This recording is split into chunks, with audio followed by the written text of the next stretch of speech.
The morning sun reflected off the massive hull of the U.S. Constellation, making the old aircraft carrier shine like a beacon in the new Seattle harbor.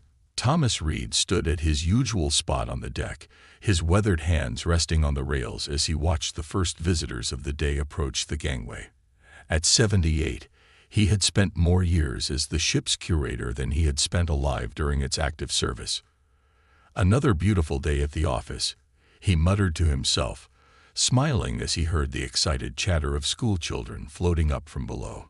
These days, most kids came to see the newer exhibitions, the holographic space battles, and the virtual reality combat simulators. But Thomas knew the real treasure was the ship itself. The Constellation wasn't just any museum piece. Unlike other retired vessels that had been gutted and turned into hollow shells, this Nimitz-class carrier had been maintained in working order. It was part of the Heritage Preservation Act of 2389, which required at least one ship of each class to be kept in operational condition. Most people thought it was a waste of money, but Thomas knew better. He walked through his morning routine, checking each station and display. His footsteps echoed through the massive hangar deck where old F-35 fighters stood in perfect rows, their panels gleaming under the bright lights. Each plane was also maintained in working order, another requirement that many had questioned over the years. The first tour group of the day gathered around Mary, one of the younger guides. "And here we have the last operational Nimitz-class carrier," she explained to the visitors. "Though, of course, it hasn't moved from this spot in over 50 years. Thomas smiled to himself. That wasn't entirely true. Every month, when the museum was closed for maintenance, they ran all systems at low power. The massive engines still worked. The nuclear reactor, though running on minimal output, was still active. Even the aircraft elevators and catapults were tested regularly. It was his little secret, shared only with a handful of certified maintenance crews. The morning passed quietly until Thomas noticed something odd. The usual stream of messages on his neural implant had stopped. He walked to his office, a small room filled with both physical books and holographic displays. The main screen was flashing red. The emergency broadcast system had been activated. The message was brief but terrifying. ALERT. Unknown hostile forces detected in the Proxima Centauri colony. Fleet engagement in progress. Civilian casualties reported. This is not a drill. Thomas felt his heart race as he pulled up more information. The data streaming in painted a grim picture. Humanity's outer colonies were under attack by an alien force that had appeared without warning. The Earth Defense Fleet had already mobilized, but early reports weren't good. He looked out his window at the crowds of visitors still wandering the ship, blissfully unaware of what was happening light years away. Then his neural implant buzzed with a private message, one he had hoped never to receive. Protocol Whiskey Hotel is now active. Acknowledge. Thomas's hands shook as he sent his confirmation. Years ago, when he had taken this job, he had been briefed about this protocol. It seemed absurd then, the idea that a museum ship might ever be needed for actual combat. But the politicians and military planners had insisted on maintaining this backup plan, hidden in plain sight. He began sending coded messages to specific individuals around the city. Former naval officers, retired engineers, and military historians, all people who had been carefully chosen and briefed about this possibility. Then he started the subtle process of evacuating the museum. "Ladies and gentlemen," his voice echoed through the ship's still-functioning announcement system, "due to an unexpected maintenance issue, we will be closing early today. Please proceed to the exit in an orderly fashion. All ticket holders will receive a full refund and a free pass for their next visit." As the confused visitors made their way out, Thomas received the first responses to his messages. They were coming. The old crew, the ones who had trained in secret for years, were on their way. He made his way to the bridge, each step feeling heavier than the last. The sun was setting now, casting long shadows across the deck. In the distance, he could see the sleek shapes of modern warships moving out to sea, the active duty fleet mobilizing for war. Thomas touched the old captain's chair, his mind racing through everything that needed to be done. The weapons systems would need to be brought online. The aircraft would need to be checked and armed. The reactor would need to be brought up to full power for the first time in decades. His neural implant buzzed again with another emergency alert. The news was worse than he had feared. The alien force had broken through the outer defenses. The Earth defense fleet was taking heavy losses. Their energy weapons and advanced shields were failing against whatever technology the aliens were using. A soft chime announced the arrival of the first response team. Through the bridge windows, Thomas could see people arriving in ones and twos, trying not to draw attention. Many were older, like him, but they moved with purpose. They knew what needed to be done. "Welcome aboard," he said to the first group as they reached the bridge. "I wish it were under better circumstances." Among them was Robert Miller, a former naval captain who now taught history at the local university. "Never thought we'd actually have to do this," Miller said, looking around the bridge with professional interest. "How long until we're ready?" Thomas pulled up the status displays, their ancient screens coming to life. "The reactor can be at full power in 6 hours. Weapon systems will take longer. We'll need to break out the ammunition from the sealed storage.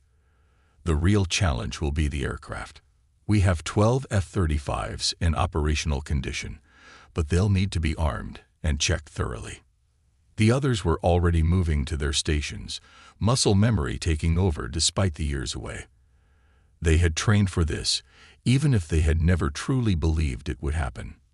"What about crews?" Miller asked. "We're going to need more people." Thomas nodded toward the windows, where more people were arriving. "I've activated the full reserve list. But you're right, we'll need to train new people quickly, especially pilots." A loud alarm cut through the air, making everyone freeze. Thomas pulled up the alert on the main screen. The news struck him like a physical blow. The Earth Defense Fleet had suffered a major defeat. Most of their ships were destroyed or disabled. The alien force would reach Earth within days. "Well," Thomas said, looking at the determined faces around him, "I guess we'd better get to work. Captain Miller, I believe you're the ranking officer present. The ship is yours." Miller straightened, years dropping away as he assumed command. "Right, let's show these aliens what an old Earth warship can do. Begin power-up procedures. And someone find us some pilots, preferably ones who still remember how to fly without computer assistance." As the bridge came alive with activity, Thomas took one last look at the peaceful harbor. Soon, the holographic camouflage would be deactivated, revealing the fully armed and operational carrier beneath. Soon, the aliens would learn that humanity had more than one way to fight. The old curator smiled. Maybe those yearly maintenance budgets hadn't been such a waste after all. Captain Robert Miller stood in the carrier's bustling hangar deck, watching his crews work through the night to prepare the F-35s for combat. The sound of tools hitting metal echoed off the walls, mixing with urgent voices and the hum of power systems coming online. Just 24 hours ago, he had been preparing lecture notes about the Third World War. Now he was preparing for humanity's next great battle. "Sir, we found more pilots," called out James Wilson, a former flight instructor who had arrived an hour ago. He led a group of 5 people toward Miller. They all have experience with older aircraft. 2 of them even flew these models in simulators. Miller nodded, studying the group. They weren't what he would have chosen in better times. 2 cargo pilots, a civilian flight instructor, and 2 airshow performers. But they understood the basics of flight without relying on AI assistance, and that's what mattered now. "Welcome aboard," Miller said. "I know this isn't what any of you expected to be doing today, but we're short on options. The aliens have knocked out most of our modern defenses. Their shields seem to stop energy weapons, but we're betting they've never faced good old-fashioned bullets and missiles." The pilots exchanged glances, but none of them backed away. One of them, an older woman with gray hair tied back in a tight bun, stepped forward. "Name's Lisa Thompson. Been flying restored warbirds for 15 years. These jets might be newer than what I'm used to, but the principles are the same. Point me at the enemy, and I'll give them hell. Above them, the massive hangar doors began to open, revealing the night sky. The holographic camouflage that usually hid the ship's military features had been deactivated, showing the carrier's true nature. Emergency lights cast everything in a red glow, making the scene feel even more surreal. Thomas Reed appeared from behind a fighter, his face tired but determined. "Captain, we've got the ammunition stores opened. Crews are loading the planes now. Basic missiles and rounds. Nothing fancy, but they'll do the job." Miller was about to respond when every neural implant in the hangar buzzed simultaneously. The news made his blood run cold. The alien fleet had broken through the last line of defense at Mars. They would reach Earth within 12 hours. "Time to speed things up," Miller announced. "Thompson, get your people to the simulators. You've got 6 hours to learn these birds. The rest of you, keep working. I want every plane ready for launch when the time comes." He turned to Thomas. "What about the ship's defenses?" "Coming online now," Thomas replied. "The CIWS still works perfectly. Tested it last month. Missile systems are good too. We've even got some old electronic warfare gear that might come in handy. The aliens won't expect signals from this era." Miller's neural implant buzzed again. This time, it was a message from the emergency command center that had been set up inland. Other museum ships worldwide were being activated. The U.S. Missouri and Pearl Harbor, the Charles de Gaulle and Marcel, even old submarines were being brought back to life. "Sir," a voice called from across the hangar, "you need to see this." Miller and Thomas hurried over to where a group had gathered around a video feed. It showed the space battle above Mars. The alien ships were sleek and powerful, their energy weapons cutting through space. But something caught Miller's eye. "Play that back," he ordered. "Slow it down." The footage replayed, showing an alien ship destroying an Earth vessel. But just before the Earth ship exploded, a conventional missile had slipped through. The alien shields had flickered oddly around the projectile. "They're shields," Miller said slowly. "They're tuned for energy weapons. They might not stop physical projectiles as effectively." He turned to Thomas. "Did you see that?" The old curator was already nodding. "That's why they kept us operational. The military planners suspected we might face enemies with defenses like these. Sometimes the old ways are the best ways." The next few hours passed in a blur of activity. The pilots ran simulation after simulation, learning to handle the jets without modern AI assistance. Maintenance crews worked frantically to prepare every weapon system. More volunteers arrived.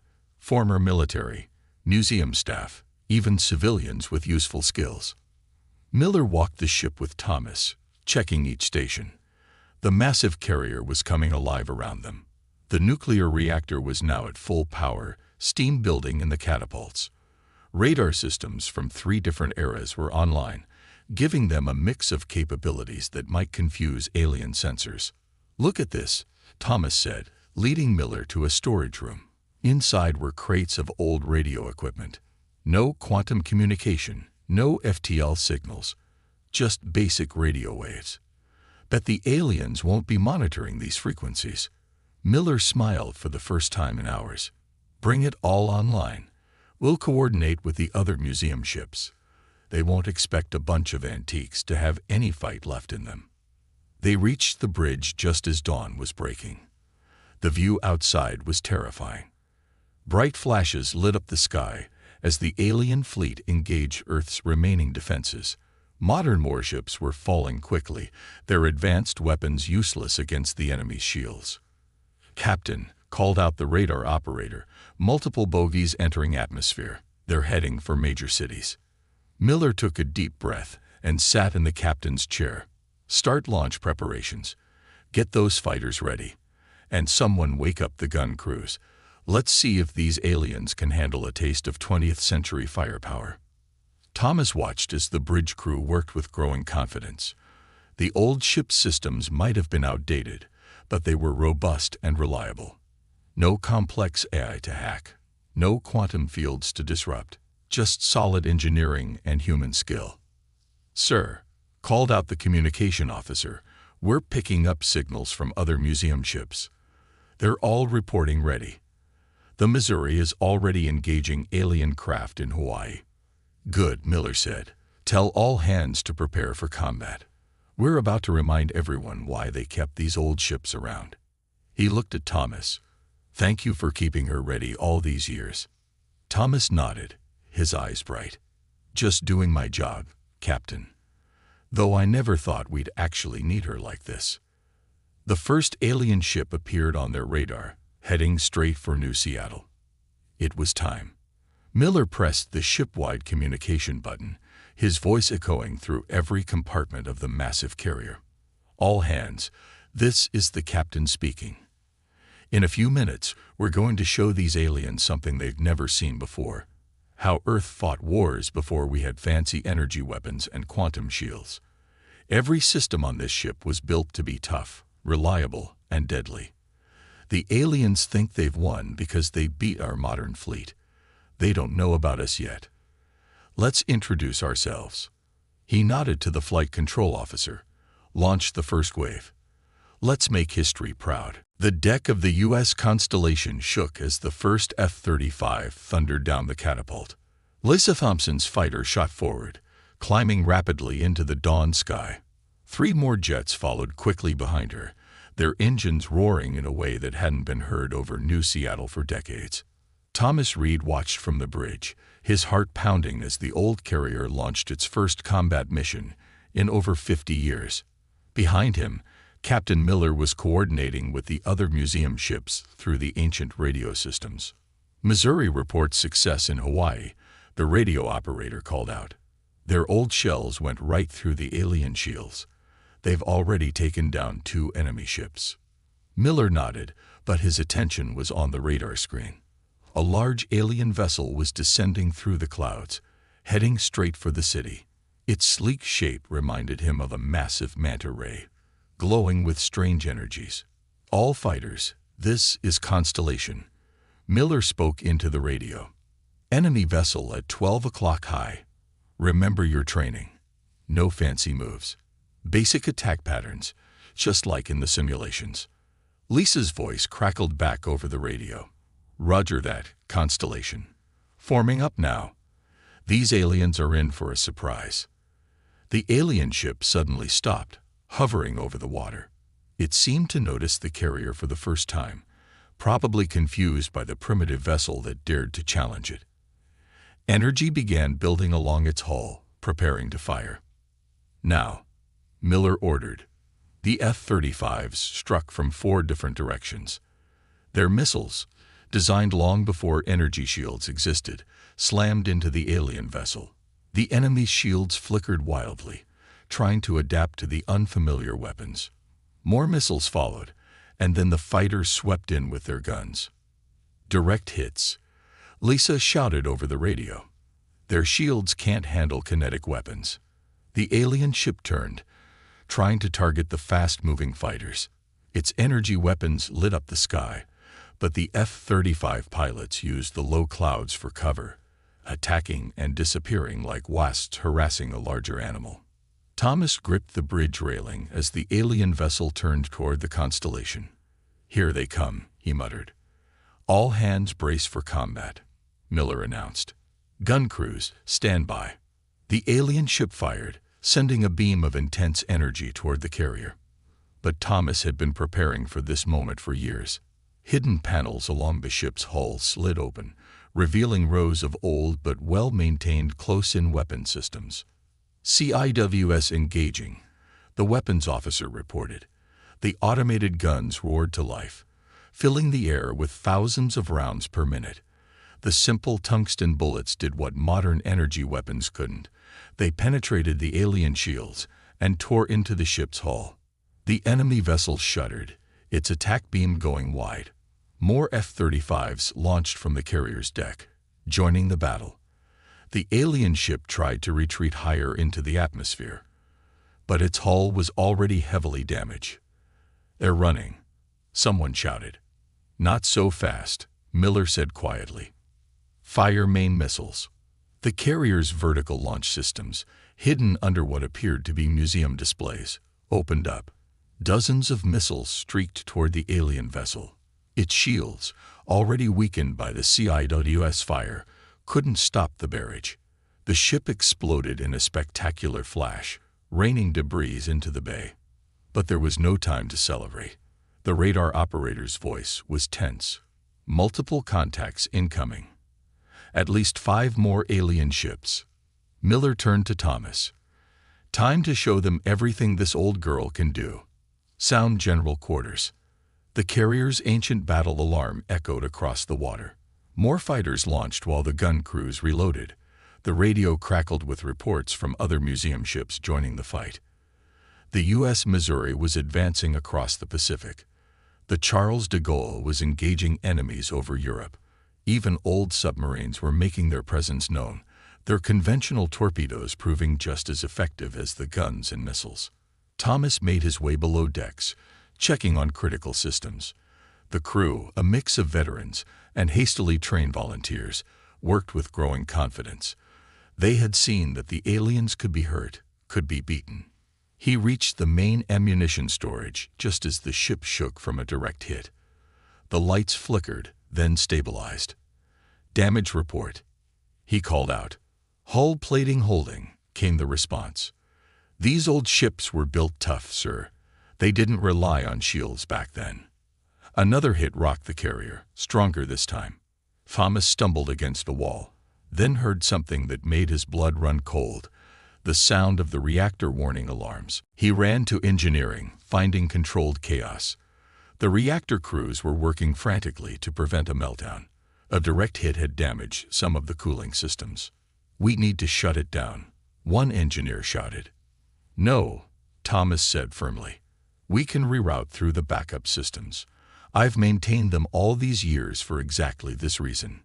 He moved to a panel that looked like a museum piece but was actually fully functional.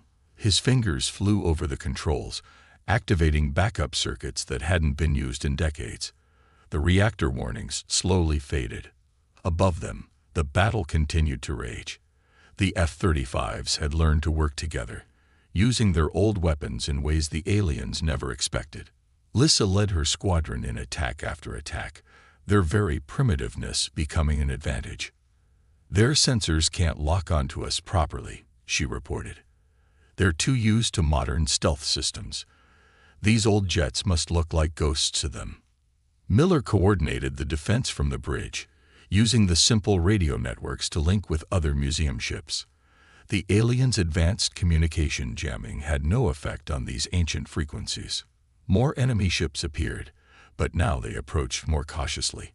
They had learned respect for these primitive vessels that their scans had dismissed as harmless relics. Thomas made it back to the bridge just as a massive alien ship, larger than the others, descended from the clouds. It bristled with weapons, its hull glowing with power. Must be their commander, Miller said, coming to finish us personally. Sir, the radar operator called out, getting strange readings. They're powering up something big. The alien flagship's hull split open, revealing what looked like a massive energy cannon. Power built up visibly, creating distortions in the air. All hands, brace for impact, Miller ordered. This might be it. But Thomas was smiling. No, he said, this is what we've been waiting for. He pulled out an old data chip, something he'd kept secret for years. Captain, install this in the main fire control computer. Miller took the chip, understanding dawning in his eyes. You knew this might happen. The military planners weren't completely in the dark, Thomas explained. They had theories about advanced aliens, about energy shields and weapons. That's why they kept these ships ready. And that's why they gave me this. The chip contained firing solutions specifically designed to exploit weaknesses in energy-based weapons and shields. The military had prepared for this possibility decades ago, hiding their preparations in plain sight in museum ships around the world. As the alien flagship prepared to fire its superweapon, the Constellation and its aircraft moved into position. They weren't just fighting with old weapons anymore. They were fighting with decades of hidden preparation and planning. The real battle for Earth was about to begin. The alien flagship's weapon continued charging, creating strange ripples in the air around it. On the Constellation's bridge, Captain Miller inserted Thomas's data chip into the fire control computer. Ancient screens flickered to life, displaying targeting information that had been hidden away for decades. Multiple firing solutions available, the weapons officer reported, surprise in his voice as he read the new data. Sir, these targeting patterns, they're designed to create cascading shield failures. Miller nodded grimly. Send the data to all fighters. Lisa, get your squadron into position Alpha 7. He turned to Thomas. How long have you known about this? 20 years, Thomas replied, watching the alien ship through the bridge windows. They told me when I took this job. Said someday we might face enemies who relied too heavily on energy weapons and shields. That's why we kept everything working, kept it all ready. The massive alien vessel now hung directly above them, its weapon looking like a small sun about to burst. Energy readings were off the charts, threatening to overload their sensors. All stations report ready, the communications officer called out. Other museum ships standing by. The Missouri and 3 others are in position. Miller took a deep breath. Execute pattern break 7. Lisa's squadron struck first, their F-35s appearing from behind cloud cover. Instead of firing directly at the alien ship, they launched their missiles in a complex pattern, creating a web of approaching weapons. The alien flagship's shields flared as it tried to track multiple threats. Its energy weapon dimmed slightly as power was diverted to defenses. That was the moment they had been waiting for. Main batteries, fire, Miller ordered. The Constellation's missiles launched in precise sequences, their paths calculated by decades-old computers using the secret targeting data.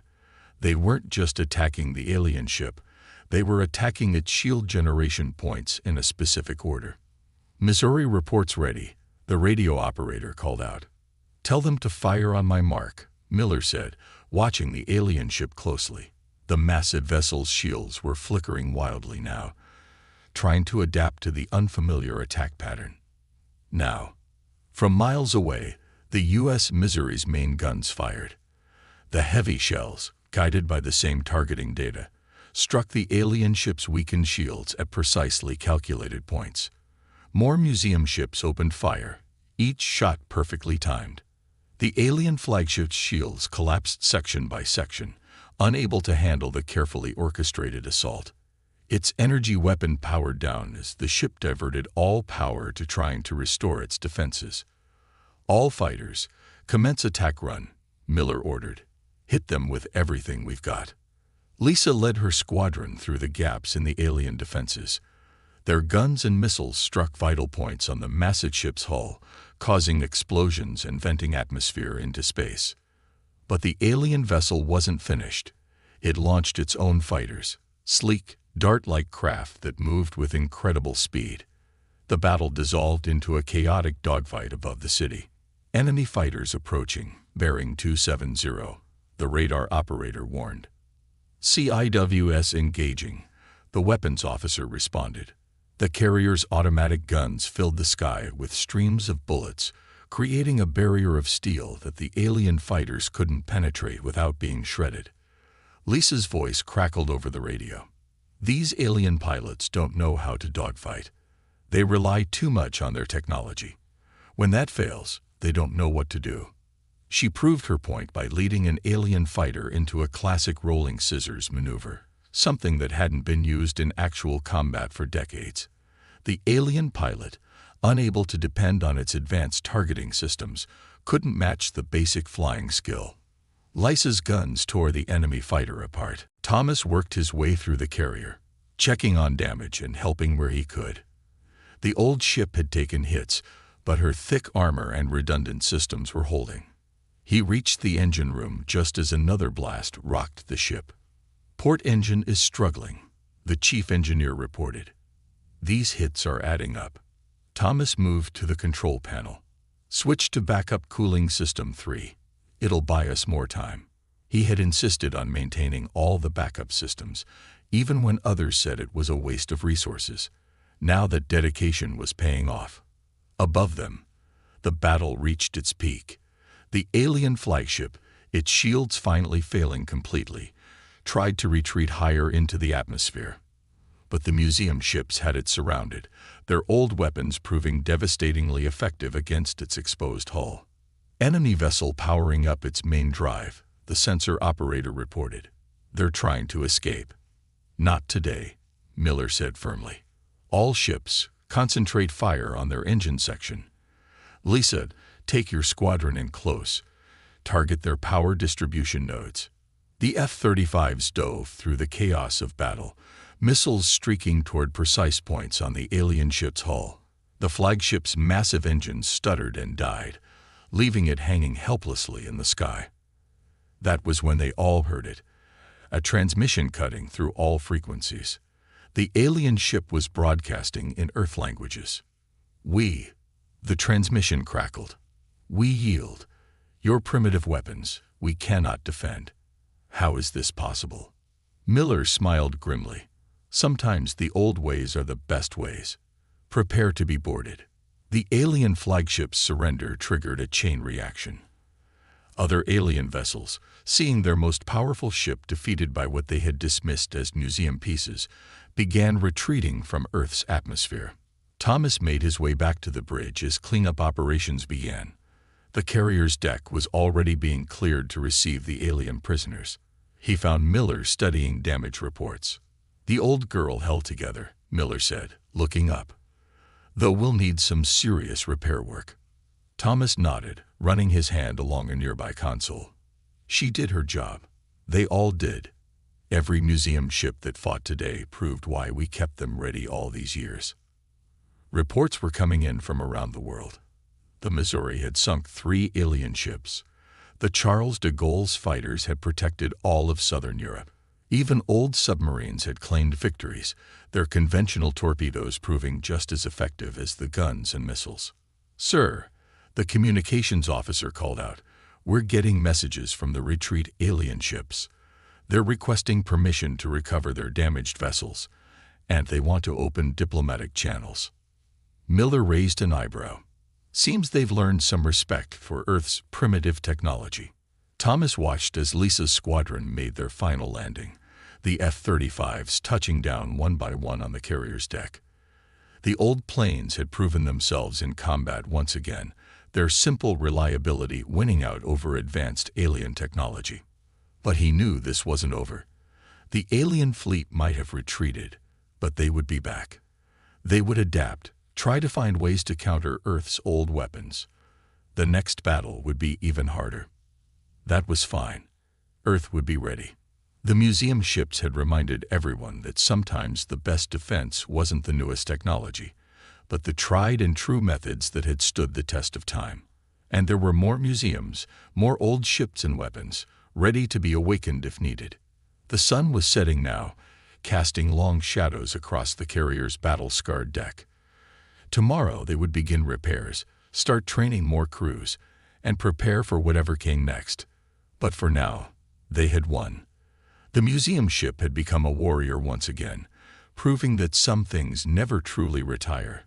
They just wait for the moment they're needed most. 2 weeks after the battle, the U.S. Constellation's deck buzzed with activity once again. But instead of launching fighters, crews were busy with repairs. Welders fixed battle damage while technicians checked systems that had been pushed to their limits during the fight. Captain Miller walked the deck with Thomas, both men stopping occasionally to watch the work. Above them, civilian ships were helping to clear the remains of alien vessels from the bay. The massive hulk of the alien flagship had been moved to a secure facility for study. The aliens want another meeting, Miller said, looking at a message on his neural implant. Their diplomats seem honestly embarrassed about the whole thing. Turns out their entire military doctrine was built around energy weapons and shields. They never considered that someone might still use physical projectiles. Thomas nodded, watching a crew replace a damaged radar array. That's why the old planners kept these ships ready. They knew that someday we might face enemies who had gone too far in one technological direction. Sometimes the best countermeasure is to step backwards. They reached the carrier's bow, where Lisa was training new pilots. After the battle, thousands of young people had volunteered to learn how to fly the old jets. They wanted to master the basic skills that had proven so effective against alien technology. "How are the students doing?" Miller asked as they approached. Lisa smiled, gesturing to the trainee pilots gathered around an F-35's cockpit. "They're learning fast. Most of them grew up with AI assistants for everything. So it's a challenge. But they understand now why it's important to know the fundamentals." A shadow passed overhead, one of the alien diplomatic shuttles heading for the mainland. The aliens had been surprisingly quick to seek peace once they realized their technological advantage wasn't as complete as they had thought. "Did you see the latest report?" Thomas asked Miller. "They found my predecessor's notes in the archives." Turns out he knew about the alien threat too. Each curator of each museum ship was part of a chain, keeping these vessels ready just in case. Miller whistled softly. "How many people knew?" "Not many," Thomas replied. "Just enough to keep the ships maintained, to make sure they'd be ready when needed. The best way to keep a secret is to hide it in plain sight. Nobody looks twice at a museum." They walked to the bridge, where new equipment was being installed.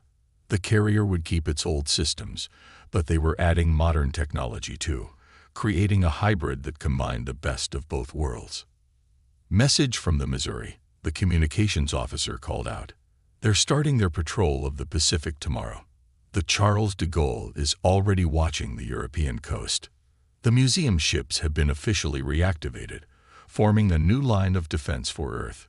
They wouldn't replace the modern fleet, which was already being rebuilt with lessons learned from the battle, but they would stand ready, a reminder that humanity had more than one way to fight." Thomas paused at his old office, now being converted into a proper command center. On his desk sat a letter he had written years ago, never expecting it to be needed. It contained everything he knew about the ship, about the secret preparations, about the alien threat that the military planners had feared might come. "I should have told you sooner," he said to Miller, "about the preparations, about what we really were." Miller shook his head. "You did exactly what you needed to do. If everyone had known, someone might have questioned the expense, might have pushed to decommission these ships. Sometimes the best weapon is the one your enemy doesn't know you have." A group of visitors caught their attention. Officials from other museums around the world come to learn how to maintain their own ships. The success of the Constellation and other museum vessels had sparked a global movement to preserve military history in working condition. "It's not just ships," Lisa said, joining them on the bridge. "They're restoring old tanks, aircraft, even basic firearms. The aliens taught us that sometimes older technology has advantages that can't be matched by newer systems." Thomas watched as a restored helicopter landed on the carrier's deck, bringing more supplies. The old and the new working together, each supporting the other. It was how humanity had always advanced, not by abandoning the past, but by building on it. "We got another message from the alien diplomats," Miller said, checking his neural implant. "They're asking about our other museum ships, wanting to know if they're all operational. I think we scared them more than we realized." "Good," Thomas replied. "Let them wonder. Let them look at every museum on Earth and ask themselves what other surprises we might have waiting." The sun was setting now, painting the sky in brilliant colors. Around the carrier, the lights of New Seattle were coming on. The city had survived, thanks to a museum ship that turned out to be much more than a simple display piece. Lisa excused herself to check on her pilots, leaving Thomas and Miller alone on the bridge. They stood in comfortable silence, watching the activity on the deck below. "What happens now?" Miller finally asked. Thomas smiled, looking at the new generation of crew members learning to operate the carrier's systems. "Now we keep going. We maintain the old skills alongside the new technology. We remember that every piece of our history might be useful someday." He pulled out an old key, the one he had used to lock up the museum every night for 20 years. I won't be needing this anymore. The Constellation isn't just a museum now. She's back on active duty, ready to defend Earth again if needed. Miller took the key, understanding its significance. We'll make sure she stays ready, and we'll make sure everyone remembers why we kept these ships all these years. As night fell, the carrier's lights came on, illuminating her battle-scared but proud silhouette. In ports around the world, other museum ships were coming back to life, their curators revealing similar preparations, similar hidden capabilities. The aliens had come expecting to face only modern technology, only the latest weapons. Instead, they had encountered the full depth of human military knowledge, preserved and maintained in museums that were much more than they appeared to be. Thomas took one last walk around the carrier before heading home. In the darkness, with the work crews gone, he could almost imagine he was back in simpler times, just a museum curator making his evening rounds. But the fresh paint covering battle damage and the new equipment being installed told a different story. The U.S. Constellation, like all the other museum ships, had proven that some things were worth preserving, worth keeping ready, not just as memories of the past, but as guardians of the future. And if Earth ever needed them again, they would be ready. After all, that was what museums were for, not just to remember history, but to learn from it, to keep its lessons alive. And sometimes, when the moment was right, to let that history roar back to life and remind everyone why it had been preserved in the first place.